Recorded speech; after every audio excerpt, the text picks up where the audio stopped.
We think of Earth as a blue marble. But 700 million years ago, if you looked down from space, you wouldn't see oceans or continents. You would see a giant glowing cue ball. This was Snowball Earth, a time when ice was miles thick at the equator, and the average temperature was negative 50 degrees Celsius.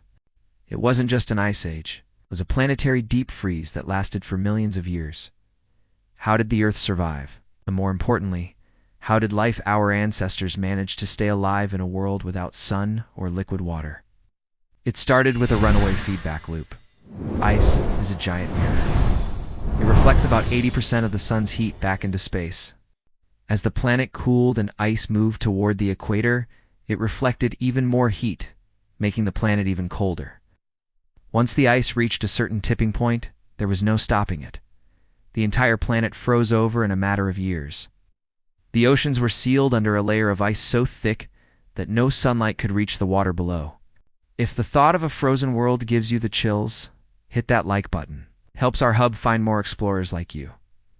You would think this was the end of life, but life is stubborn. Deep beneath the ice in the dark, volcanic vents on the ocean floor kept small pockets of water warm. Tiny, single-celled organisms huddled around these underwater fires.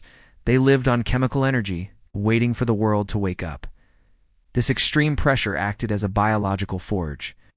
To survive the freeze, life had to get tougher. Many scientists believe this freeze-or-die environment is what eventually forced life to evolve from simple cells into complex, multicellular organisms. So, how did the thaw begin? The answer is beneath our feet. Earth's core was still hot. Volcanoes continued to erupt, but they couldn't melt the ice from the outside. Instead, they pumped massive amounts of carbon dioxide into the atmosphere for millions of years.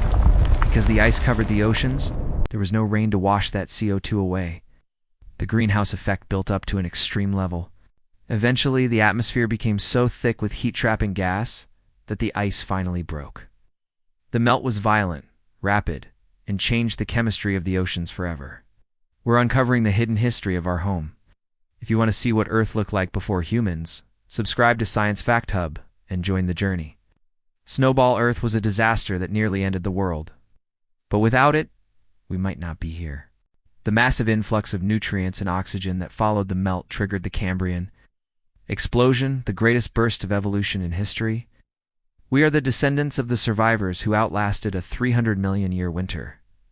What do you think? Could a Snowball Earth happen again in our future? Let us know in the comments. Don't forget to share this with your friends who think a normal winter is cold. Stay curious.